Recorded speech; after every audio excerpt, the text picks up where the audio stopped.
এই সেই ঘর খাওয়াতাম বিমা যালামু, যেগুলো আমি পরিত্যক্ত করে দিয়েছি, যেগুলো উজাড় গৃহ বানিয়ে দিয়েছি, জনশূন্য করে দিয়েছি তাদের জুলুমের কারণে। যদিও আয়াতটা হযরত লূত আলাইহিস সালামের ব্যাপারে নাজিল করেছেন, আল্লাহ তার জাতির ব্যাপারে। তা আমার তো মনে হচ্ছে 2024 সালের 5 আগস্টে আরেকবার নাজিল হলো। আপনি দেখেছেন বয়ত দিয়েছেন আল্লাহ বাইতুন না, এরপরে হোম আছে। আল্লাহ পাক বলেন, হে নবী, এই সেই ঘরগুলো আমি কিন্তু আজকে এটা জনশূন্য দরে দিয়েছি, উজাড় গৃহ বানিয়ে দিয়েছি। এটা পরিত্যক্ত এখন, খাওয়াতান, এদের জুলুমের কারণে জায়গা পর্যন্ত এখন অভিশপ্ত হয়ে গেছে। এটা যে কত বাস্তব আমি দেখেছি। কুষ্টিয়ায় হানিফ সাহেবের বাড়ি এখন জাতীয় টয়লেট হয়ে গেছে। কি করেছিল বাড়ির ভেতরে, পরের দিন আমরা যে দেখি কি অবস্থা, বাড়িটা যে কত টাকা খরচ করেছিল ভেতরে, ওরা জানে আর আল্লাহ জানে। মনে হয় ওই টাকা যা খরচ হয়েছে ভেতরে, ওরকম 20টা বাড়ি বানানো যাবে, এমন কিছু নেই ও বাড়ির ভেতরে দেয়নি। কুষ্টিয়ার একেবারে মেন জায়গায় জেলখানার পাশে বিশাল বাড়ি বানিয়েছিল, কি জাঁকজমক থাকতো। কিন্তু 5 তারিখের বিকাল 5টা বাজতে বাজতে মানুষ ইট পর্যন্ত খুলে নিয়ে চলে গেছে, এমনকি পায়খানার প্যানও রাখে নাই, ওইটাও খুলে নিয়ে চলে গেছে। আল্লাহ যে জানালেন খাওয়াতান, আমি একেবারে জনশূন্য শুধু না পরিত্যক্ত করে ছাড়বো, তাই করিস। এখন জাতীয় টয়লেট, ওইটা ওই রাস্তা দিয়ে কেউ গেলে আগে ওখানে পোশাক পায়খানা করে। ইন্না ফি যালিকা লাআয়াতাল লিকাউমি ইয়ালামুন, এর ভেতরে শিক্ষা আছে। এখানে লামে তাকিদ, আল্লাহ বলেন অবশ্যই শিক্ষা আছে যারা জ্ঞানী তাদের জন্য। যে এত বড় বিশাল শিকড় কত গভীরে ছিল চিন্তা করেন। একটা দারওয়ান থেকে শুরু করে সংসদ পর্যন্ত সব জায়গায় আমাদের লোক সেট করা ছিল। এই বগুড়ার মানুষ তো আরো বেশি টের পাওয়ার কথা, কারণ এই জেলা তো টার্গেট জেলা। কথা বলছে না কেন? বাংলাদেশে যে সমস্ত জেলাগুলোতে টার্গেট করা ছিল জালেমদের, তার ভেতরে বগুড়া বগুড়া 1 নম্বর না। 1 নম্বর সাতক্ষীরা, 2 নম্বরে চাঁপাইনবাবগঞ্জ, 3 নম্বর হতে পারে বগুড়া। এরাও বহু অত্যাচার, নির্যাতন, জুলুমের শিকার। একদিকে ইসলামী আন্দোলনের উর্বর ভূমি এটা, 2 নম্বরে তারেক জিয়ার বাড়ি এইটা। এই 2 গেড়া কলে এদেরকে ফেলে এখন যেমন গোপালগঞ্জে বাড়ি হলেই মানুষ গালি খায়। দেখেন না উস্কানিতে পা দিয়ে অনেকের পেছনে কি লাল হয়ে গিয়েছিল, উনি ওখান থেকে উস্কানি দেয় আর এরা পা দিয়েছিল। মিলিটারিরা এমন ভাবে মেরেছে, ওই কয়দিন শুনলাম গোপালগঞ্জ থেকে কেউ যদি ঢাকায় যায়, বাসে যদি যায় বসে গেলে 300 টাকা, আর দাঁড়িয়ে গেলে 1000 টাকা। আপনি বসবেন কি করে, বসার অবস্থাও রাখে না, এমন পিটানো পিটিয়েছিল। এখন আর কেউ, অনেকে হয়তো উস্কানিতে পা দিচ্ছে না, কিন্তু ওখান থেকে উনি অনেকগুলো মিডিয়াকে কাজে লাগাচ্ছে উস্কানি দেওয়ার জন্য। তার ভেতরে ভারতের এই মলম বিক্রেতা, এই হকার, একটা সাংবাদিক নামের কলঙ্ক এরে দিয়ে এখন লাগিয়েছে। আমার মনে হয় এই যে তাবলীগ জামাতের ভেতরে যে 2টা দল, এদেরও কাউকে সে উস্কানি দিয়ে 4 জন মানুষকে হত্যা করার পেছনে সে দায়ী। আপনি খোঁজ খবর নেন, তদন্ত কমিটি গঠন করেন, দেখবেন ওর নাম বেরিয়ে আসবে। কালকেই বিকালে বেরিয়েছে যে ছাত্রলীগরা নাকি এভাবে জবাই করেছে, 4 জনকে পুরো জবাই করা হয়েছে। এটা মানুষ হয়ে মানুষ তো এদেশে জবাই করার নিয়ম বানিয়েছে ওরা। কথা বলে না কেন? দেশে 2006 সালের 28শে অক্টোবর থেকে আরম্ভ হয়েছে। মানুষ পিটিয়ে মারার পরে ওরা আবার ড্যান্স দেয়, তাদের দ্বারাই সম্ভব মানুষ জবাই করা। এতদিন পর্যন্ত এই নামটা যাদের ছিল যে শিবির, রক কাটে, জবাই করে, পুরাটা মিথ্যা কথা। কালকে গোবিন্দ পরামানিক বলেছে না যে 54 বছরে বাংলাদেশ জামাতে ইসলামী এবং ইসলামপন্থীদের দ্বারা আমাদের এই দেশে অন্যান্য ধর্মের কোনো মানুষ অসম্মান হয়নি, ক্ষতি হওয়া তো দূরের কথা। আমরা পাহারা দেই মন্দির।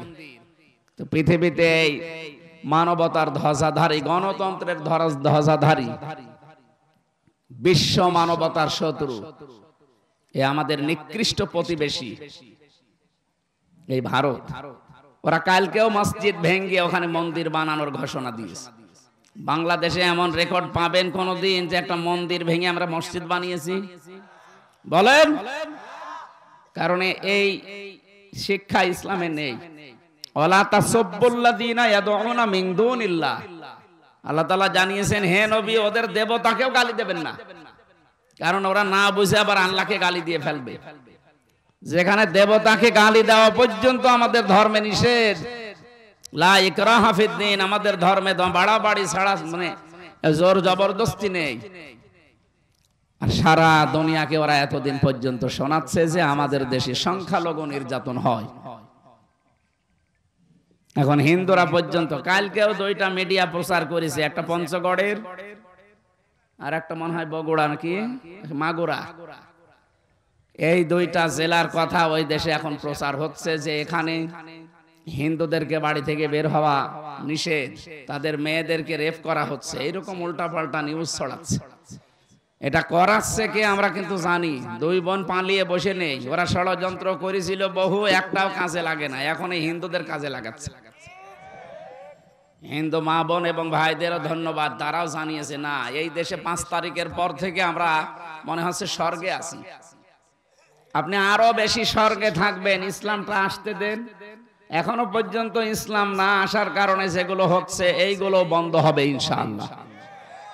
আমিরে জামাত ডাক্তার শফিকুর রহমান উনি ঘোষণা দিয়েছেন, এদেশে ইসলাম যদি আসে সবার আগে বন্ধ হবে চাঁদাবাজি।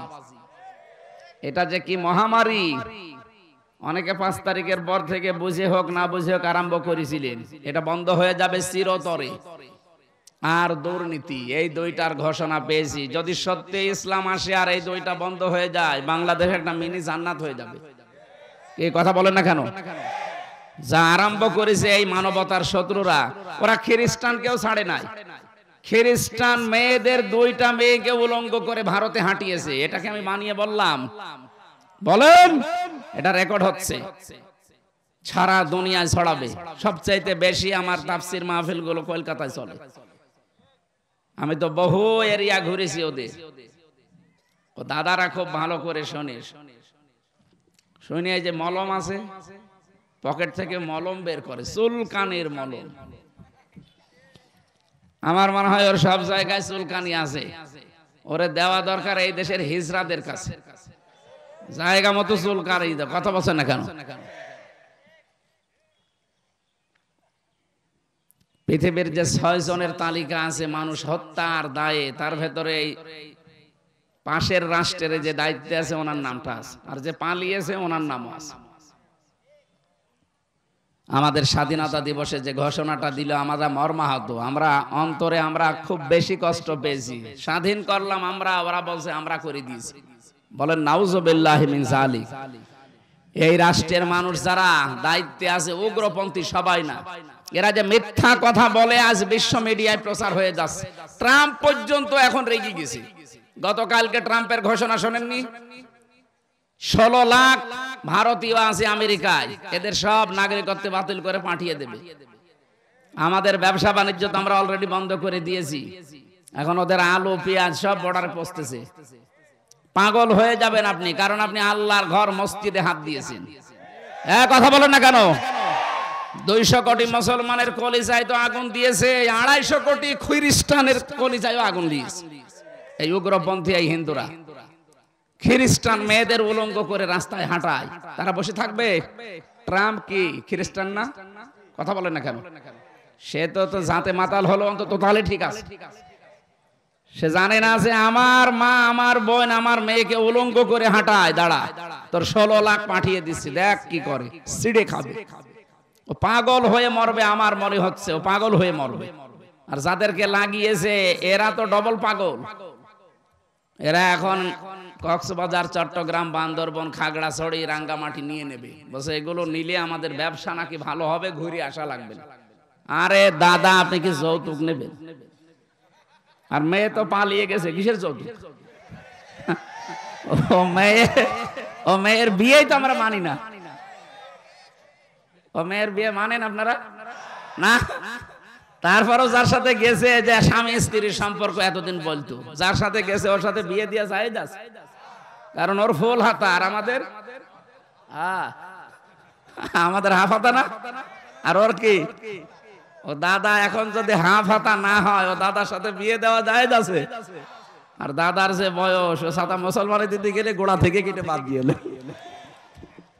আমি আর নিচে নামলাম না। যৌতুক চাই, যৌতুক দেওয়াও জায়েজ নেই, নেওয়াও জায়েজ নেই। মুশরিকের সাথে মুসলমানদের বিয়ে করা জায়েজ আছে, এটাকে আমি বানালাম। সূরা বাকারা 221 নম্বর আয়াতের মাঝের অংশে আছে, ওয়ালা তুনকিহুল মুশরিকিনা হাত্তা ইউমিনু। হে নবী, আপনি ঘোষণা দেন, দুনিয়াতে যতক্ষণ কোন মুশরিক পুরুষ মুসলমান না হবে, ঈমান না আনবে, তার সাথে মুমিন মা নারীর বিয়ে করা জায়েজ নেই। তা আমাদের মেয়ে সে যাই হোক, অন্তত হাজি তো।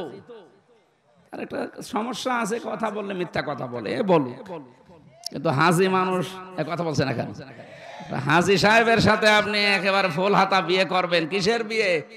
যৌতুকের নাম যেন মুখে না আনবেন, কারণ এই দেশের 1 ইঞ্চি না, আমিরে জামাত বলেছে হাফ ইঞ্চি জমিও এই দেশ থেকে কেউ যদি নিতে চায়, এদেশের 18 কোটি মানুষ যদি সত্যি জীবন দেওয়া লাগে, দাদাদের 3-18 আমরা এই দেশ থেকে বিদায় করে দেব।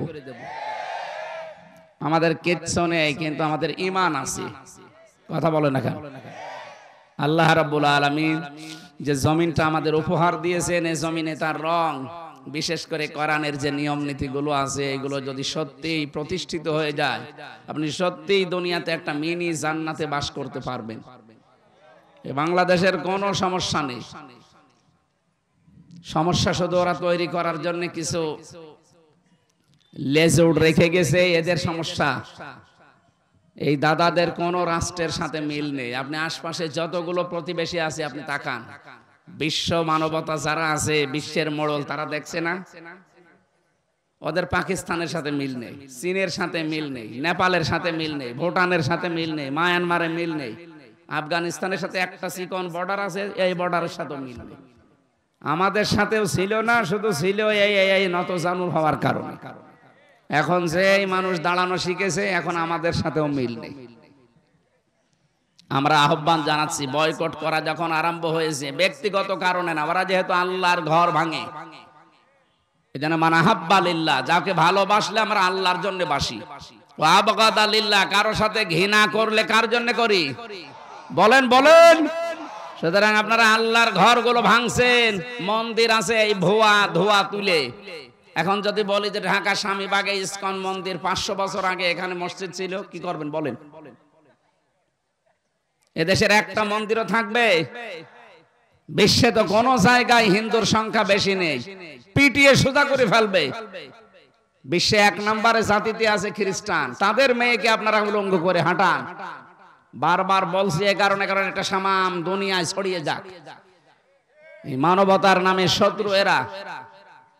200 কোটি মুসলমানের এখন ইমানের দাবি, আমার মনে হয় এদের ঐক্যবদ্ধ হওয়া দরকার। ভারত বয়কটের ডাক দেওয়া দরকার। এই কথা বলেন না কেন? এটা ইমানের এখন দাবি, কারণ ওরা মসজিদ ভাঙে। কি ভাঙে? গরু খাওয়ার অপরাধে। কালকে ওদের সংসদে দাঁড়িয়ে একজন মুসলমান এমপি জানিয়েছে, গরু খাওয়ার অপরাধে মুসলমানদেরকে জবাই করে। কমন সেন্সের কমন থাকলে গরুকে কেউ মা বলে ডাকে? হ্যাঁ, গরু যদি আপনার মা হয়, তাহলে আপনার বাবা কোনটা? বাবা ওইটা। আপনার বাবা মনে হয় আশপাশে আছে না। হিন্দু ভাইরা যারা আছেন এই দেশে, আপনি মন খারাপ করবেন না। আমরা এই দেশে যারাই বাস করি, জন্ম নিয়েছেন যারা, এ দেশের তারা সম্মানিত এবং বৈধ নাগরিক। আমরা মাইনরিটি মেজরিটি মানি না, সব আমরা এক। এই ধোয়া তুলে এতদিন আমাদেরকে দাবিয়ে রেখেছিল। আমাদের বুদ্ধিজীবী গুলো হত্যার পেছনে ওরা দায়ী। এক কথা বলেন না কেন? অধ্যাপক মিয়া গোলাম পরোয়ার ঘোষণা দিয়েছেন না যে আপনি খোঁজ খবর নিয়ে দেখেন, আমাদেরকে দাবন করে রাখার জন্য প্রতিবেশীরা দায়ী। বুদ্ধিজীবী হত্যার সাথে আমাদেরকে জড়ানো হয়, ওরা দায়ী। রাজাকারের তালিকা বের হয়েছিল, আপনারা দেখেছেন। ওনাদের নিজেদের মন্ত্রী তালিকা বের করেছিল 10,000, তার ভেতরে 8,060 জন আওয়ামী লীগের একটা মন্ত্রী হলো আকমা মোজাম্মেল হক, অকর্মা মোজাম্মেল। ওরে দায়িত্ব দিয়েছে যে জামাত শিবিরকে রাজাকার বানাবে। ও ছাতা আওয়ামী লীগকে বানিয়েছে 860 জন, জামাতের মাত্র 37 জন, তাও 8-9 জন মরে গেছে। এরকম অকর্মাকে মন্ত্রী বানালে তো এরকম উল্টো পাল্টা রিপোর্ট দেবে। আপনার রিপোর্ট অনুযায়ী বলেন এই দেশে কি করেছেন? 11 জন মানুষ ছিল ওই সময় যুদ্ধ করার মতো শেখ পরিবারে, একটাও করে নাই। বেকার এই ধোঁয়াটা তুলে এতদিন পর্যন্ত এই দেশে ইসলামকে এবং আলেম ওলামাকে, ইসলামপন্থী যারা ইসলাম কায়েম করতে চায় তাদেরকে দুনিয়া থেকে বিদায় করেছে এই ধোঁয়াটা তুলে। এটা এখন আর দেশে কেউ বিশ্বাস করে না। কথা বলো না কেন? উনি যে আরামে নেই উনি নিজেও টের পাচ্ছে। কালকে স্ট্যাটাস দেখেছেন যে আমি এখানে অঘোষিত জেলখানায় আছি, আমি এভাবে থাকতে চাই না, দরকার হয় নিজের দেশে যেয়ে সারা জীবন আমি সাইদি সাহেবের মতো জেলে থাকবো, তারপরও এখানে আমি আর থাকতে চাই না। ওটা অঘোষিত জেল। আর এখানে আসলে 165টা মামলা। আমার তো 2টা মামলায় যদি 3 বছর থাকা লাগে, ওনার তো 165টা, এক একটাই যদি 1.5 বছর করে হয়, কব্বরে চলে যাবে না?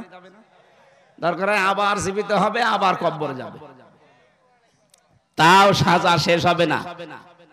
আন্তর্জাতিক অপরাধ ট্রাইব্যুনালের দায়িত্বে যিনি আছেন এখন প্রসিকিউটর, উনি ঘোষণা দিয়েছেন, চিফ যেটা তাজুল ইসলাম, অ্যাডভোকেট তাজুল ইসলাম, যে ওনার যা অপরাধের ফিরিস্তি আমরা পাচ্ছি, যদি 100 বার ফাঁসি দেওয়া হয় ওনাকে, তারপরও আরো 10 বার দেওয়া যাবে। কি করেছেন আপনি? গত কয়েকদিন আগে এই যে কওমি মাদ্রাসার একজন আলেম মোশতাকুন নবী কাসেমি হাফিজাহুল্লাহ, তার সাথে আমি যোগাযোগ করেছিলাম। উনিও ছিল মাটির নিচে এই আয়না ঘরে, ওনারে নিয়েও গিয়েছিল। ওখানে আমি মাঝে মাঝে দেখতাম রাতের বেলা হঠাৎ করে 3-4 জন কালো পোশাক পরা এসে বলে রেডি হন। কি রেডি হন মানে? যার ঘরের সামনে যে বলবে রেডি হন, তার মানে তারে আজকে ক্রস দেবে। মুখ বেঁধে, চোখ বেঁধে, হাত বেঁধে নিয়ে সারা দিন সারা রাত শুধু ঘোরায়। কোথায় নিয়ে যায় কেউ জানে না। রাত 11টা-12টার পরে গাজীপুরের এক জঙ্গলের ভেতরে নিয়ে হাতটা খুলে বলে যা দৌড়া। আপনি দৌড় দেবেন, পেছন থেকে গুলি করে বলবে ক্রস ফায়ারে মারা গেছে। এই ছিল নাটক এই দেশে। উনি বলছে আমারেও নিয়ে গিয়েছিল, আমার সামনে দিয়ে বহু মানুষকে নিয়ে গেছে, আমি টের পেয়েছি, কিন্তু দেখতে তো পাইনি, চোখ বাঁধা। বহু মানুষকে রাত 2টার সময় 1:30টার সময় এসে ডাক দেয়, এই তাড়াতাড়ি রেডি হন আর নামাজ কালাম পড়লে পড়ে নিন। বলেন এই সময় মানুষের কি ভেতরে আর রূহ থাকার কথা? আপনি যদি এখানেই মেরে ফেলে মাছের খাবার বানানোর জায়গা আছে, বিশাল পুকুর আছে ভেতরে, এখানে মাছের খাবার বানিয়ে দেয়। এইটাও যদি করে দুনিয়ার মানুষকে জানিয়ে দিন যে অমুক জনকে আমরা মেরে ফেলেছি, তাও তো তার বউ অন্য জায়গায় বিয়ে করতে পারতো, তার ছেলে মেয়ে জানতো যে বাবা মা মরে গেছে। আপনি এমন অবস্থা করেন যে 8 বছর 10 বছর 14 বছর পার হয়ে গেল, একটা মানুষ পড়ে আছে, এ দুনিয়ার মানুষ জানেই না যে ফিরে বেঁচে আছে। তার বউটাও বিয়ে করতে পারে না। এই যে ব্যারিস্টার আরমানের বউ বিয়ে করতে পেরেছে 8 বছর, জানতো না তো আমার স্বামী বেঁচে আছে না মারা গেছে, তারপরেও যাক আল্লাহ তারে ফেরত দিয়েছে। কিন্তু আমান আজমির বউটা 1 বছর আগে চলে গেছে। কতদিন? আর 9 বছর পর্যন্ত বেচার অপেক্ষা করেছে। এই সমস্ত শাস্তিগুলো যদি একটা একটা করে ধরা যায়, উনি তো বলেছে 100 বার ফাঁসি দেওয়া যায়, 100 বার না, আমার মনে হয় 1000 বার ফাঁসি দেওয়া যাবে। এই জন্য জালেমদের জায়গাগুলো আল্লাহ অভিশপ্ত করে দেয়। আপনি দেখেন ধানমন্ডির এই বাড়িটা এখন গণ পায়খানা, ওটা 8-10 জন করে একবারে যায়। দেখলাম কেউ এদিকে, কেউ এদিকে, কেউ এদিকে, কেউ এদিকে, চারিদিকে মুখ দিয়ে একেবারে একসাথে মনে আছে মানে জামাতবদ্ধ টয়লেট চলছে। আল্লাহ আমাদেরকে জানাতে চেয়েছেন সূরা নামলের এই 52 নম্বর আয়াতটা দিয়ে, ইন্না ফি যালিকা লাআয়াতাল লিকাউমি ইয়ালামুন। অবশ্যই তোমাদের জন্য এর ভেতরে শিক্ষা আছে। শিক্ষা কি? এদের এত বড় শিকড় যদি আমি আল্লাহ কেটে দিতে পারি, আমি বললাম না, দারোয়ান থেকে শুরু করে একেবারে সংসদ পর্যন্ত প্রত্যেক জায়গায় ওদের লোক সেট করা ছিল। এটা আমি টের পাইনি। এই রিমান্ডে যাওয়ার ওই মাটির নিচে যে টের পেয়েছি ওদের ওর মানে শিকড় কত দূর। ওরা নিজেরাই ধরে নিয়ে যায়, নিজেরাই মামলার আয়ু, নিজেরাই ম্যাজিস্ট্রেট, নিজেরাই বিচারপতি, নিজেরাই কম মামলায় বাধা দেবে, সব ওদের। আর আমাদের দু একটা উকিল যা আছে ও শুধু খুঁটির মতো দাঁড়িয়ে থাকবে, ওর কথা কেউ শোনে না। কি বানিয়ে নিয়েছিল বিচার ব্যবস্থাটা? শুধু বিচার না, প্রত্যেকটা জায়গায় ঠিক এইভাবেই। কথা বলেন ঠিক কিনা? আল্লাহ পাক বলেন, ও দুনিয়ার মানুষ, ফাকুতি আদাবিরুল কওমিল্লাযিনা যালামু, জালেমদের শিকড় কেটে দেওয়া হয়ে গেছে। এখানে ফাজিল কামিল মাদ্রাসার প্রিন্সিপাল অধ্যক্ষ আছে। ফাকুতিয়া এটা মোজারে কি মজহুল, এর ফাইল জানা নেই। আপনি বলেন তো, এই যে 630টা থানা বাংলাদেশে 5 তারিখে জালেমদের যে বাড়ি ঘর ভাঙা হয়েছে, এখন একটা বাড়ি ঘর ভাঙার কেউ চিহ্ন দেখাতে পারবেন যে এই লোকটা ভেঙেছে? ফাইল কে কর্তাকে কেউ জানে না। হানিফের বাড়ি উড়ে গেছে, কিন্তু কে ভেঙেছে কোনো আসামি নেই। সারা দেশের অবস্থায় ঠিক এইরকমই করেছে। আমি প্রত্যেক জেলায় কম বেশি যাচ্ছে, জালেমদের বাড়ি ঘরের চিহ্ন রাখে না, কিন্তু কে করেছে কেউ জানে না। আল্লাহ তাআলা বলেন, শোনো, এরপরেও যদি শিক্ষা না নাও, আগামীতে যারা বসবে চেয়ারে এরাও যদি এদের মতো জালেম হয়, তাদের বাড়িও আমি কিন্তু জনসৈন্য পরিত্যক্ত করে দেব। এই জন্য আমরা সাবধান। অনেকে এই 5 তারিখের পরে চাঁদাবাজি আরম্ভ করেছেন, থামেন আপনি। আজকেও ভিডিও দেখলাম, একজন চাঁদাবাজি করছে নারায়ণগঞ্জে বন্দরে। আপনি এখনই এই সাহস পেয়ে গেছেন থালা হাতে না পেতে? থালা হাতে পেলে কি করবেন, এটা জনগণের বোঝা হয়ে গেছে। এই জন্য মানুষ আস্তে আস্তে মুখ ফিরিয়ে নিচ্ছে। কথা বলে না কেন? আগস্টের 5 তারিখের আগে মাত্র 100 জনের 15 জন মানুষ চাইতো এদেশে ইসলাম কায়েম হোক, কোরআনের শাসন দেশে আসুক। এখন 100 জনের 58 জন মানুষের তালিকা হচ্ছে, জরিপ আসতেছে 100 জনের 58 জন মানুষ চাচ্ছে এদেশে কোরআন কায়েম হোক। কারণ সবাই এখন বুঝে ফেলেছে যে ওরা থালা হাতে না পেয়ে চাঁদাবাজি করে, থালা হাতে পেলে কি করবেনি। এই জন্য যারা এর উপরে টিকে থাকতে পারছে, এই 3 মাস কয়েকদিন হয়ে গেল এখনো পর্যন্ত কাদা গায়ে লাগেনি।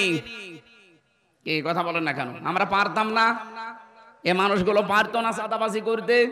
এদের শরীরে শক্তি কম ছিল, আপনার চাইতে নির্যাতিত কম হয়েছে এরা, কিন্তু করে নাই। কারণ আমাদের ধর্মে ওইটা নেই। কথা বলেন না কেন? আমাদের যে আদর্শ আমরা মেনে চলি, মুহাম্মদুর রাসূলুল্লাহর আদর্শে এটা নেই যে কারোকে জোর করে চাঁদাবাজি করা লাগবে। হ্যাঁ, জুলুম অত্যাচার নির্যাতনের শিকার হয়েছিলাম, আমরা মাফ করে দিয়েছি, কিন্তু মাফ পেতে হলে আপনার কিছু করা লাগবে। যার কাছে অপরাধ করেছিলেন 15.5 বছর আগে, তার কাছে যাবেন, যে বলবেন যে ভাই ভুল হয়ে গেছে, কি করা লাগবে বলেন, আপনার ক্ষতিপূরণ দিতে আমি রাজি আছি। কি ক্ষতিপূরণ না দিলে সে যদি বলে না আপনার মাপ নেই, আপনার আসলেও মাপ নেই। কত মানুষ দেখি কাবা শরীফ ধরে ধরে কাঁদে। ও জমি জায়গা আত্মসাৎ করে বাংলাদেশে, আর কাঁদে কোথায়? পাগল না একটা? আরে ভাই, আপনি জমি জায়গা আত্মসাৎ করেন, টাকা মেরে খান বাংলাদেশে, আর কাবা শরীফ সৌদি আরবে, ওখানে যে কাঁদছেন 650 কিলোমিটার দূরে, 6,500 কিলোমিটার দূরে। এত দূরে যে কান্নাকাটি করে লাভ আছে? আগে কাঁদবেন বগুড়ার ওই লোকটার কাছে, যার কারণে আপনি ওই লোক ব্যবসা করতে পারেনি, আপনার কারণে চাকরি পায়নি। আপনি মিথ্যা মামলা দিয়ে, মিথ্যা সাক্ষী দিয়ে তারে বছরের পরে বছর জেল খাটিয়েছেন, খুন করেছেন, গুম করেছেন, আয়না ঘরে রেখেছেন। এক কথা বলছেন না কেন? আগে তার কাছে যে মাফ চান, যে ভাই আমার ভুল হয়ে গেছে। শুধু এতটুকু বললে হবে না, ও যদি বলে 15 বছরের শোধ চাই, আমি ক্ষতিপূরণ চাই, 50 লাখ টাকা আমারে দেওয়া লাগবে, আপনি তাই দেওয়া। কারণ মাল তো কম কামাননি, টাকা আগে দেন, তারপরে মাপ চান। কালকে একটা গান বলছিল, কে জানো, যে আগে কি সুন্দর মাল কামাইতাম আমরা। আসলে তো তাই ছিল। এর খাপ মন্তাজের বাপ মিলে গেছে। আমরা জালেমদের এই পরিণতি দেখে শিক্ষা নিতে পারবো না কোরআনের আইন থেকে? যে আগামীতে আমরা যারা আসবো, কে আসবেন আমরা জানি না, আল্লাহ যাকে দেয় সে আসবে। কিন্তু সে যদি জালেম হয়, তাদের বাড়ি ঘর 5 বছর পরে কিন্তু উজাড় গৃহ হয়ে যাবে, পরিত্যক্ত হয়ে যাবে। কারণ যেখানে জুলুম করা হয় ওই জায়গাটা আল্লাহ পুরা একেবারে অভিশপ্ত করে দেয়। এর বাস্তব প্রমাণ এই জালেমদের বাড়িগুলো। আল্লাহ তুমি আমাদেরকে বাঁচাও, বলেন আমিন। আমরা কোরআনে কারিমের সূরা বাকারার 190 নম্বর আয়াতটা পড়েছি। এখানে 7টা বিষয় আছে। আমরা কোরআন থেকে কথা বলার জন্য যেহেতু বসেছি, আপনারা শুনবেন না? আল্লাহ রাব্বুল আলামিন বলেন, ওয়াকাতিলু ফি সাবিলিল্লাহিল্লাযীনা ইউকাতিলুনাকুম ওয়া লা তা'তাদু ইন্নাল্লাহা লা ইউহিব্বুল মু'তাদিন। এখন কত কিছু এর আগে বলা লাগে, যে শানে নজরুল আছে, ঐতিহাসিক প্রেক্ষাপট আছে। সূরার তেলাওয়াত আমরা করলাম, তাফসীর করার জন্য যে নিয়ম নীতিগুলো বলতে হয় সময়ের অভাবে সব বাদ দিয়ে আমরা সরাসরি যাচ্ছি ব্যাখ্যায়। আল্লাহ পাক বলেন কাতিলু, লড়াই করো। কে বলছে? ফি সাবিলিল্লাহি, আল্লাহর রাস্তায়। একেবারে কাঁটা কাঁটা কথা, কোনো ভেতরে কোনো প্যাঁচ গোছ নেই। আল্লাহ বলেন লড়াই করো আল্লাহর রাস্তায়। এই আয়াত শুনেই মনে হচ্ছে আল্লাহ মনে হয় মারামারির পক্ষে।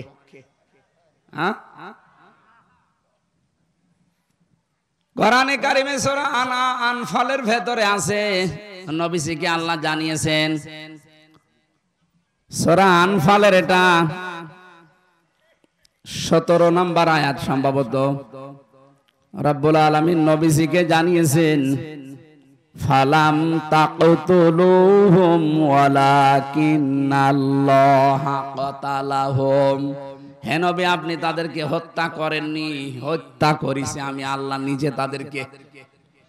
এটা যখন নবীজি নিজে হিজরত করার জন্য বাড়ি থেকে বের হবেন, ওই সময় বিশ্ব নবীকে আল্লাহ বলেছিলেন শুধু একটু বালি হাতে নেন, সামনের দিকে ফিকে মারেন, সূরা ইয়াসিনের কয়েকটা আয়াত তেলাওয়াত করে বাকি যা করা লাগে আমি আল্লাহর কুদরত করবে। নবীজি তো সামনের দিকে বালি মেরেছিলেন, কয়েকটা কাফেরের গায়ে লাগার কথা ছিল তাদের চোখে মুখে, কিন্তু চারিদিকে যারা দাঁড়িয়ে আছে 42 জন, এদের চোখে মুখে নাকে গেল কি করে? রব্বুল আলামিন পরবর্তীতে জানিয়েছেন, ওমা রমাইতা ইয রমাইতা ওয়ালাকিন্নাল্লাহা রমা।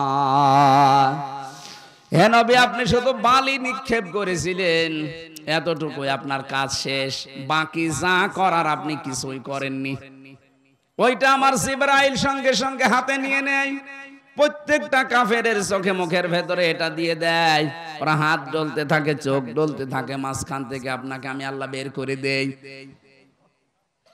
এই ঘটনার ভেতরে যত মানুষকে আমরা হত্যা হতে দেখেছি, মরে যেতে দেখেছি, এই মানুষগুলোকে নবীজি একটাও মারেন নাই, প্রত্যেককে আল্লাহ দুনিয়া থেকে বিদায় করেছেন নিজে। ফালাম তাকতুলুহুম, আপনি একটাও মারেননি।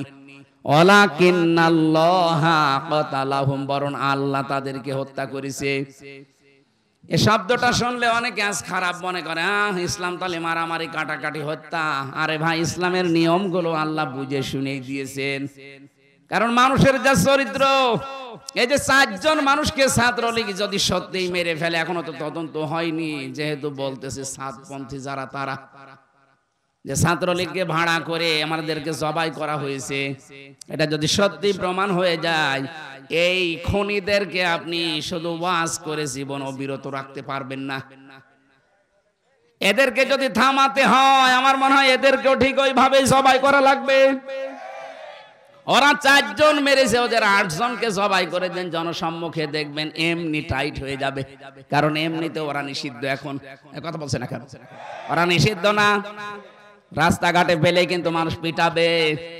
এখন চরমপন্থা বেছে নিয়েছে, করেন। বিশ্ব মিডিয়ায় কিন্তু এগুলো ফোকাস হচ্ছে। 4 জন মেরেছেন তো 40 জনের খেসারত দেওয়া লাগবে। এতদিন এই মিথ্যাটাই ইসলামপন্থীদের উপর দিয়ে চালাতেন, যে এরা জঙ্গিবাদ, এরা জঙ্গি। এই নাটকটা এখন আল্লাহ ঘুরিয়ে আপনাদের উপরে খাটাবে। বলেন, র্যাবের ডিসি এখন চিনি নতুন দায়িত্ব পেয়েছে, দায়িত্ব পেয়ে প্রথম দিন ঘোষণা দিয়েছে বাংলাদেশে জঙ্গি যা ছিল সবগুলো নাটক। আমি তো এই 3 বছর যতগুলো মানুষের সাথে মিশেছি জেলখানায়, জঙ্গিদের ভেতরে মাঝে মাঝে আমারে নিয়ে যেত। কিসের জঙ্গি? ওরা ছাত্র শিবিরের সদস্য ধরে নিয়ে এসে বলছে যে জঙ্গি।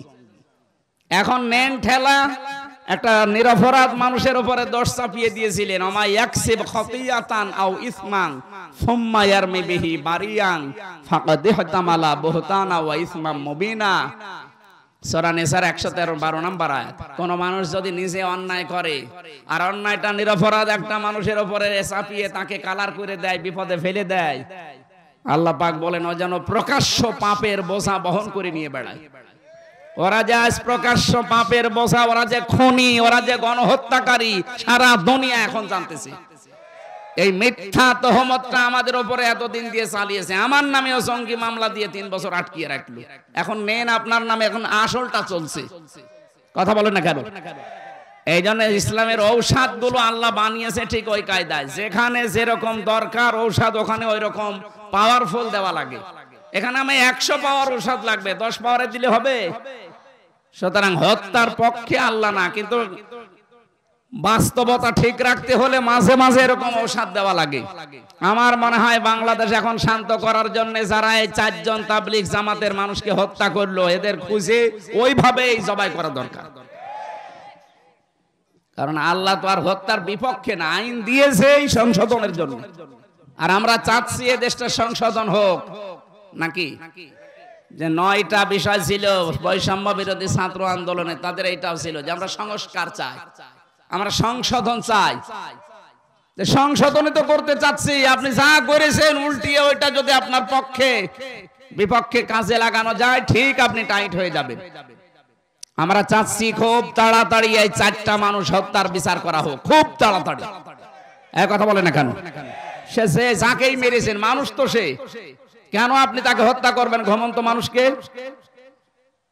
খুব তাড়াতাড়ি এদেরকে আইনের আওতায় এনে যেভাবে ওরা জবাই করেছে বাইতুল মোকাররমের সামনে নিয়ে, ঠিক ওদেরকে ওইভাবে জবাই করেন।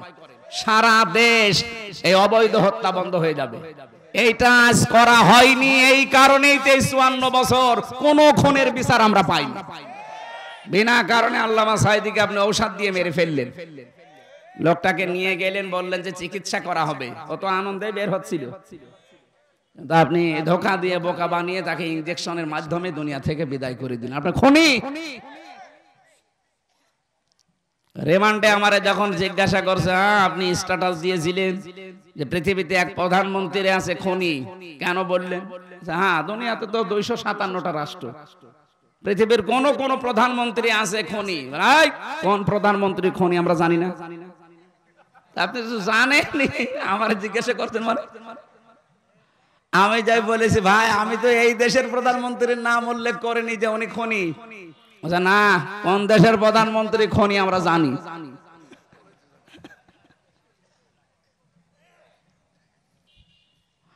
এই জন্য এখানে শাব্দিক অর্থ শুনে মনে হচ্ছে আল্লাহ মনে হয় মারামারি কাটাকাটি এ হত্যার পক্ষে না। আল্লাহ হত্যার পক্ষে না। আল্লাহ তাআলা হত্যা করার জন্য বলেছেন, দুনিয়া শান্ত রাখার জন্য। অফিল কিসাসি হায়াতু ইয়া উলিল আলবাব, এই কিসাসের ভেতরে মানুষের জীবন লুকিয়ে আছে। এটা যদি সত্যি আজ কায়েম না হয়, এই 54 বছর না 154 বছর পার হয়ে যাবে, দেশের এই অবৈধ হত্যা বন্ধ করা সম্ভব না। এজন্য আমরা চাই এই আইনটা তাড়াতাড়ি করে পাশ করেন। যেহেতু দেশের সংবিধান এখন সংস্কার চলছে, 96% মুসলমান এই দেশে। কত বলেন না কেন? আমরা তো চাই 4% যারা অন্য জাতির আছে তারাও চাচ্ছে যে শান্তি চাই। তো শান্তি চাইলে এর উপরে আর শান্তি দেওয়ার কিছু নেই। 77টা আয়াত দিয়ে আল্লাহ একটা সূরা নাযিল করেছেন, নাম তার সংবিধান, সূরা ফুরকান। নাম কি? 77টা আয়াত আছে, 73টা ধারা আছে। আমরা তাফসীর পড়ে, কোরআন হাদিস পড়ে বাস্তবতায় যা দেখেছি, এই 73টা ধারা দিয়ে বাংলাদেশের যে সংবিধান এখন সংস্কার চলছে, আমাদের আওয়াজ যদি সবার ওঠে যে আমরা এই 73টা ধারা চাই, আর এই ধারাগুলো দিয়ে যদি বাংলাদেশের সংবিধান তৈরি করা হয়, এই দেশটা 41 সাল টার্গেট দেওয়ার দরকার নেই। এই বাংলাদেশ 41 দিনে একটা মিনি জান্নাত হয়ে যাবে, এমন এমন বিধান আল্লাহ ওই 73টা ধারার ভেতরে দিয়েছে। সুবহানাল্লাহ বলতে পারেন না? সংস্কার যখন চলছে, এই সংস্কার আমরা চাই কিনা বলেন বলেন। এজন্য অবৈধ হত্যা বন্ধ করার জন্য আল্লাহ এই আদেশটা দিয়েছেন, কাতিলু, তোমরা লড়াই করো, কতল করো। আল্লাহ কিন্তু একেবারে শব্দটা খুব কঠিন দিয়েছেন, কারণ দুনিয়া শান্ত করা দরকার। আর এখন আমার মনে হয় এটা আরো বেশি দরকার। ওয়ালা তুফসিদু ফিল আরদি বা'দা ইসলাহিহা, পৃথিবী শান্ত হয়ে যাওয়ার পরে কোন মানুষ যেন এখানে বিশৃঙ্খলা তৈরি না করে। সুতরাং এইটা যারা করছেন তাদের বিরুদ্ধে এখন সবাইকে ঐক্যবদ্ধ হওয়া ঈমানের দাবি এইটা। তাহলে কতল করা লাগবে, মারামারি করা লাগবে কার রাস্তায়? ফি সাবিলিল্লাহ। এই রাস্তাটাই আল্লাহর। নামাজ এটা আল্লাহর রাস্তা, রোজা আল্লাহর রাস্তা, হজ আল্লাহর রাস্তা। আমি পড়া কোরআনে পাইনি, আপনি পাইলে কোনো আয়াত বলেন। নামাজ পড়লেই এইটা ইসলাম, রোজা রাখলে এইটা ইসলাম, এইটাই আল্লাহর পথ। এখন প্রশ্ন আসতে পারে না যে আমরা যে লড়াই করব, সংগ্রাম করব আল্লাহর রাস্তায়। আল্লাহর রাস্তা কোনটা? অধিকাংশ মানুষ যারা আছে এরা বলে আল্লাহর রাস্তা মানে নামাজ, আল্লাহর রাস্তা মানে রোজা রাখা, আল্লাহর রাস্তা মানে জিকির করা। না, পুরা কোরআনে এই সমস্ত নামে কোন জায়গায় ফি সাবিলিল্লাহ নেই। আল্লাহর রাস্তা মানে হয় ওয়াজাহিদু ফি সাবিলিল্লাহ ওয়া কাতিলু ফি সাবিলিল্লাহ।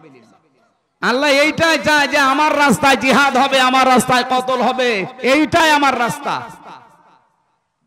এটা যদি আজ আমরা 18 কোটি মানুষ বুঝে ফেলতাম, পাশে যারা শত্রুতা করছে আশপাশের এই প্রতিবেশী নামে কলঙ্ক, এরা ভয়ে থাকতো সবচাইতে বেশি।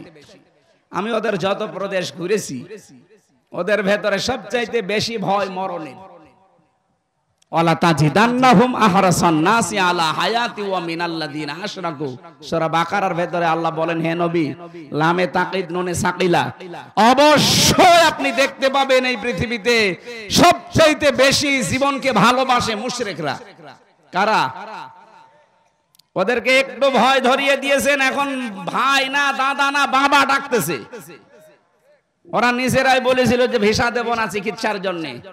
না, তোদের দেশে আর না যাওয়ার কোনো দরকার নেই। আমরা যারা দায়িত্বে আছি এ দেশের, ডক্টর মোহাম্মদ ইউনূসকে আহ্বান জানাতে চাই, বাংলাদেশে দরকার হয় 2 টাকা করে আপনি তোলেন, প্রত্যেকের কাছে 2 টাকা 5 টাকা করে কালেকশন করেন, করে 8টা বিভাগে আন্তর্জাতিক মানের 8টা হাসপাতাল তৈরি করেন।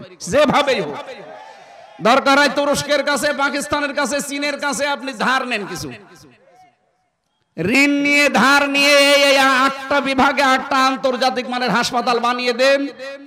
ওরা না খেয়ে মরবে। ওদের আলু, ওদের পেঁয়াজ আজ পয়সে পয়সে নষ্ট হচ্ছে। আমাদের মনে হয় এখন ব্যবসা বাণিজ্য, আন্তর্জাতিক যে বিষয়গুলো সব পাকিস্তানের সাথে, চীনের সাথে, তুরস্কের সাথে, এদের সাথে আঞ্জাম বেশি দেওয়া দরকার। এরা যেহেতু আল্লাহর ঘর ভেঙে ফেলে, এদের সাথে কোনো সম্পর্ক আমাদের আর নেই। কথা বলেন না কেন? ধর্মীয় প্রতিষ্ঠান ভেঙে ফেলবেন আপনি মানুষ। আপনি হিন্দুকে জিজ্ঞাসা করেন, সেও আপনাকে গালি দেবে। আজকেও পঞ্চগড়ের এই কি রাধা রানী কি যেন নাম, গালি দিচ্ছিল মোদিকে। তো মানুষ না কেউ একটা জানোয়ার। আপনার নিজের ধর্মের লোক আপনাকে মানুষ বলে জানে না, কারণ আপনি আল্লাহর ঘর মসজিদে হাত দিয়েছেন। পৃথিবীর প্রত্যেকটি ধর্ম, কোন ধর্ম খারাপ কথা বলে না। কথা বলেন না কেন? আর আমাদের তো একেবারে শান্তির ধর্ম। এ ধর্মের উপরে দুনিয়ায় কোন ধর্ম নেই, এটা প্রমাণ হয়ে গেছে। গত কয়েকদিন আগে আমি যশোরের এক অধ্যাপক, অনেক বিসিএস ক্যাডার, হিন্দু, ওনারে বলেছিলাম আমাদের ধর্মে জোর জবরদস্তি নেই স্যার, আমি আপনাকে জোরাজোরি করব না, আপনাকে ইসলাম গ্রহণ করতেও আমি আহ্বান জানাবো না, আপনি শুধু আমার ধর্মীয় গ্রন্থটা একটু বুঝে পড়েন। 3 মাস সময় দিলাম, যেহেতু জ্ঞানী মানুষ তো, বিসিএস ক্যাডার তো এমনি হয়নি। 3 মাস পরে দেখলাম উনি নিজেই মুসলমান হয়ে গেছে। শান্তির ধর্ম এইটা, যদি একটু আপনার বিবেকটা কাজে লাগান। এজন্য আল্লাহর রাস্তা শুধু নামাজ নয়, শুধু রোজা নয়, শুধু হজ নয়, শুধু দান সাদকা নয়, শুধু জিকির আজকার নয়। আল্লাহর রাস্তা হচ্ছে আলিয়াউমা আকমালতু লাকুম দীনাকুম ওয়া আতমামতু আলাইকুম নি'মাতি ওয়া রাদিতু লাকুমুল ইসলাম দীনা। পৃথিবীতে ইসলাম পরিপূর্ণ, এটা আল্লাহর রাস্তা। এর ভেতরে যদি নামাজ থাকে, এর ভেতরে আকিমুদ্দিনও থাকবে। এই কথা বলেন না কেন?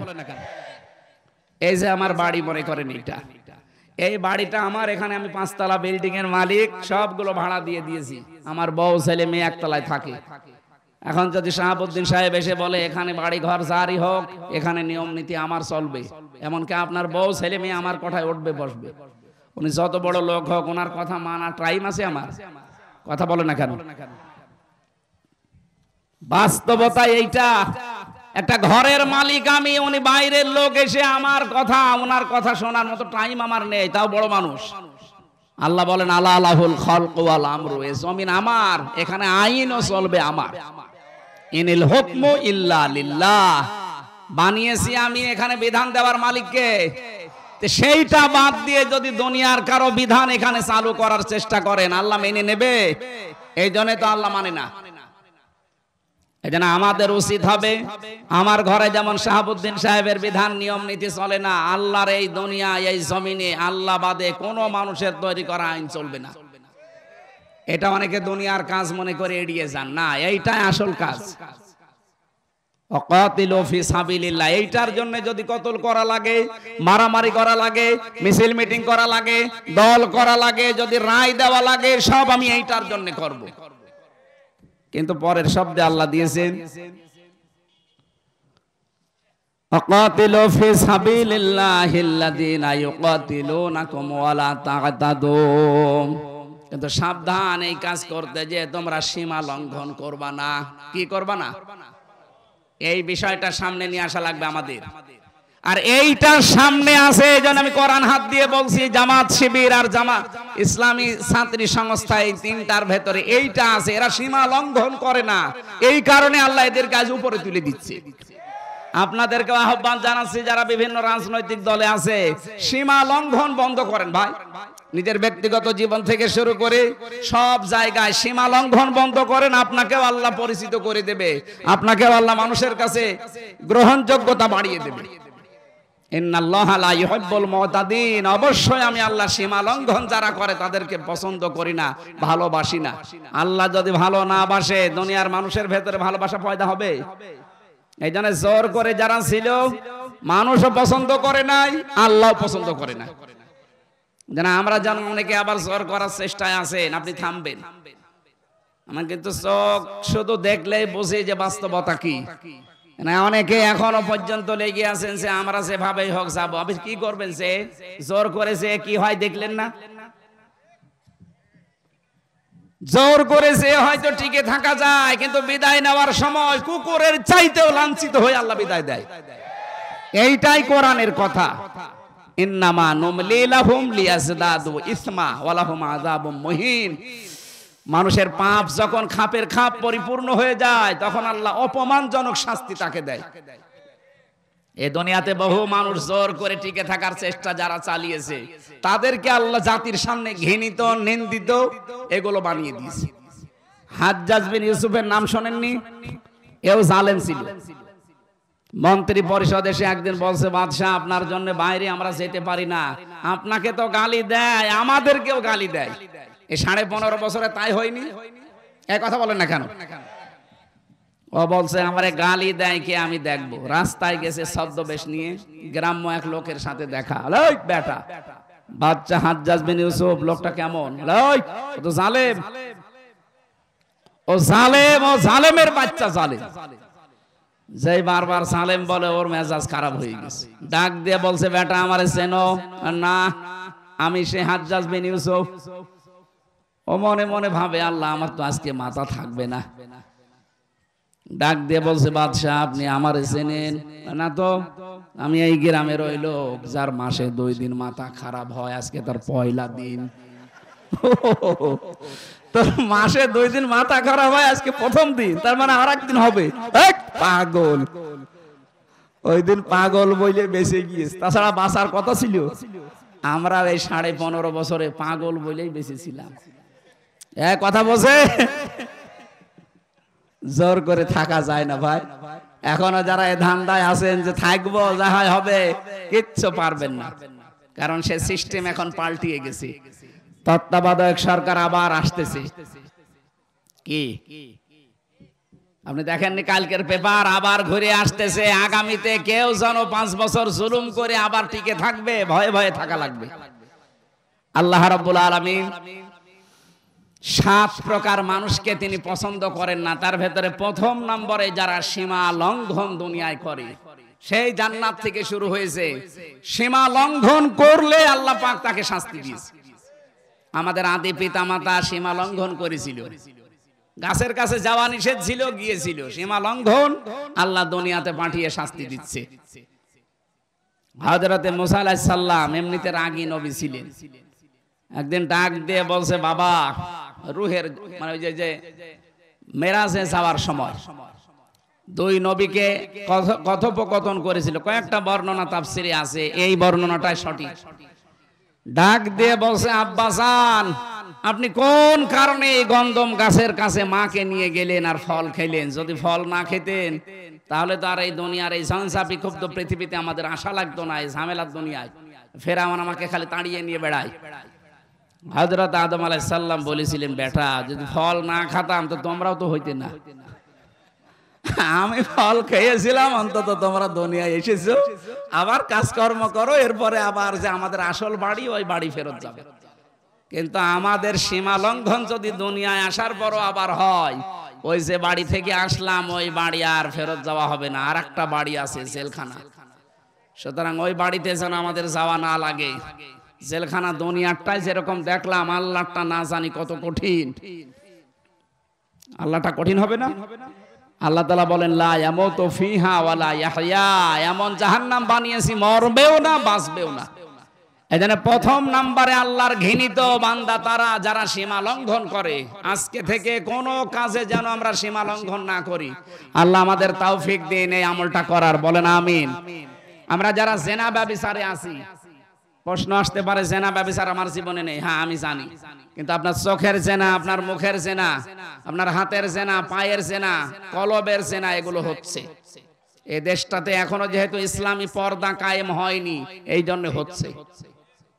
কি দুইটা ঔষধ আল্লাহ দিয়েছেন, যদি মেনে চলতে পারেন, আমি সহ প্রত্যেকেই, সে যে বয়সেরই আছেন, প্রত্যেকেই যদি এই দুইটা ঔষধ মেনে চলতে পারি, আল্লাহর দেওয়া, তাহলে জেনা থেকে বেঁচে থাকা যাবে।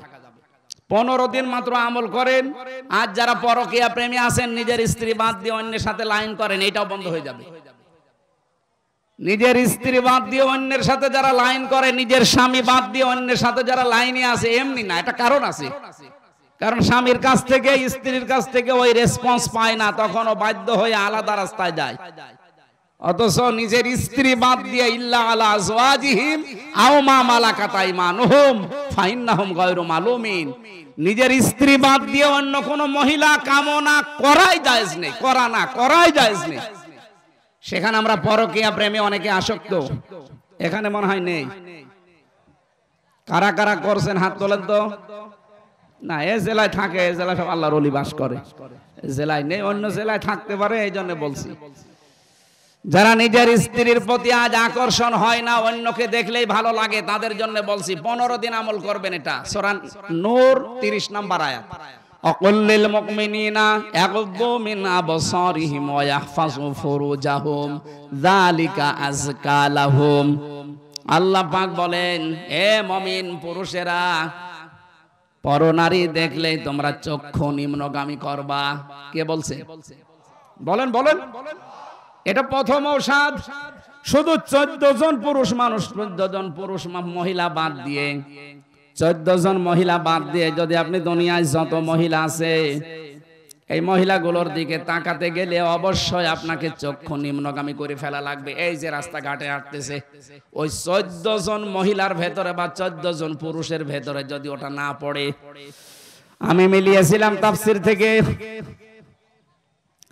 আল্লাহর নবী মুহাম্মদুর রাসূলুল্লাহকে সূরা নিসার 21 নম্বর আয়াতের তাফসীরের ভেতরে জানিয়েছে, হে নবী, 14 জন মহিলা সম্পর্কে আপনি তাদেরকে জানান।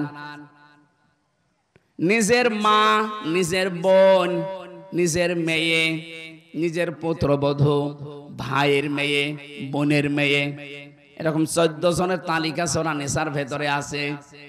যদি এই 14 জন পড়ে যায় সামনে, আপনি তাকাতে পারবেন, কিন্তু মুখমণ্ডল, হাতের কবজি আর পায়ের পাতা বাদ দিয়ে বাকি জায়গায় তাকানো যাবে না। কথা বুঝতেছেন? নিজের যুবতী মেয়ে যদি সামনে পড়ে হাত দেখতে পারবেন তার মুখমণ্ডল, হাতের কবজি, পায়ের পাতা, বাকি শরীর কিন্তু বাবার সামনে ঢেকে রাখা লাগবে। অনেকে আজ আধুনিক পরিবারে দেখি শুনি যে মেয়েরা বাবার সামনে হাফ প্যান্ট পরে থাকে। নাউজুবিল্লাহি মিন যালিক। এজন্য অঘটন ঘটে যায়। আল্লাহর প্রতিটি বিধানের ভেতরে শিক্ষা আছে না নেই? এই জন্য আমরা সব কথা বলছি, এই 14 জন মহিলা বাদ দিয়ে যারাই সামনে পড়বে মন যদিও চাই কন্ট্রোল করে চক্ষু নিম্নগামী করবে, আর লজ্জা স্থানের হেফাজত করা লাগবে। 15 দিন একটু কাজ করে দেখেন, দুনিয়ার কোন মহিলার প্রতি আর আপনার আকর্ষণ যাবে না। তখন সব আকর্ষণ আপনার জায়েজ স্ত্রীর প্রতি যাবে। আল্লাহ আমি সহ যারা আসলাম এই ঔষধগুলো মেনে চলার তৌফিক দিন। 2 নম্বরে লজ্জা স্থানের হেফাজত করা বড় কঠিন হয়ে গেছে এই আকাশ সংস্কৃতির কারণে। এগুলো সব এখন আমাদের কাছে আসে।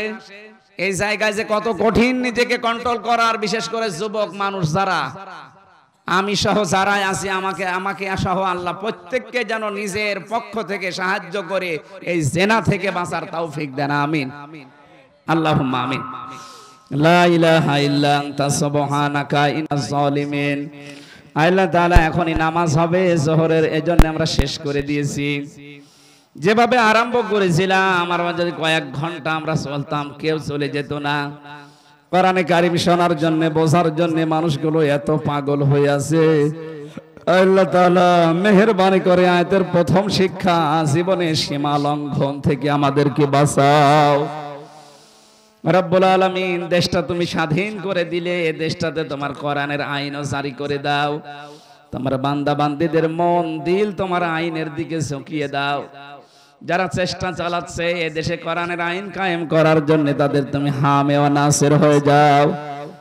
মা বোন যারা এসেছে আল্লাহ, মা বোনদেরকে ফাতিমার মতো, খাদিজার মতো বানিয়ে দাও। এদেরকে পর্দায় থাকার তৌফিক দাও।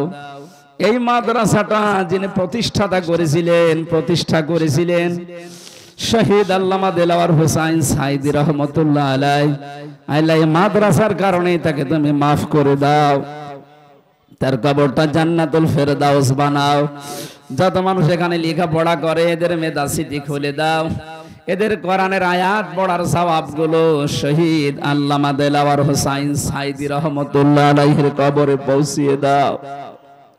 যারা এর সাথে জড়িত আছে, মাদ্রাসার মুহতামিম, অধ্যক্ষ, সভাপতি, সেক্রেটারি যারা আছে, মোতাওয়াল্লি যারা সাহায্য করে নবীর এই ঘরকে, তুমিও তাদের সাহায্যকারী হয়ে যাও।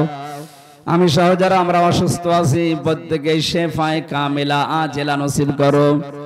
যে ষড়যন্ত্র চলছে এই প্রতিবেশী নামে কলঙ্ক, এই অমানুষদের দ্বারা, আল্লাহ ওদের কপালে তো হেদায়েত নেই, তুমি বলে দিয়েছো আল্লাহু লা ইয়াহদিল কওমাজ জালিমিন। জালেমদের তুমি হেদায়েত দাও না, দেবেও না। সুতরাং এদের চক্রান্ত ষড়যন্ত্র থেকে আমাদেরকে বাঁচাও। রব্বুল আলামিন, বিশ্বের মুসলমানদেরকে তুমি সব এক এবং নেক বানিয়ে দাও। আগামীর বাংলাদেশ কোরআনের হাতে আল্লাহ তুলে দাও। চর্ম চোখে যেন অন্তত দেখতে পারি এ দেশটা তোমার কোরআনের আইন দ্বারা চলছে। কখন কার কাছে আজরাইল এসে যায় জানি না। যখনই আজরাইল আসবে একটা বারের জন্যও যেন পড়তে পারি লা ইলাহা ইল্লাল্লাহু মুহাম্মাদুর রাসূলুল্লাহ। আসসালামু আলাইকুম। আমার ওই যে বই ছিল আমার মনেই নেই, ওই যে গাড়ি আছে, যাওয়ার সময় কিন্তু নিয়ে যাবেন। আমার তেলখানায় লেখা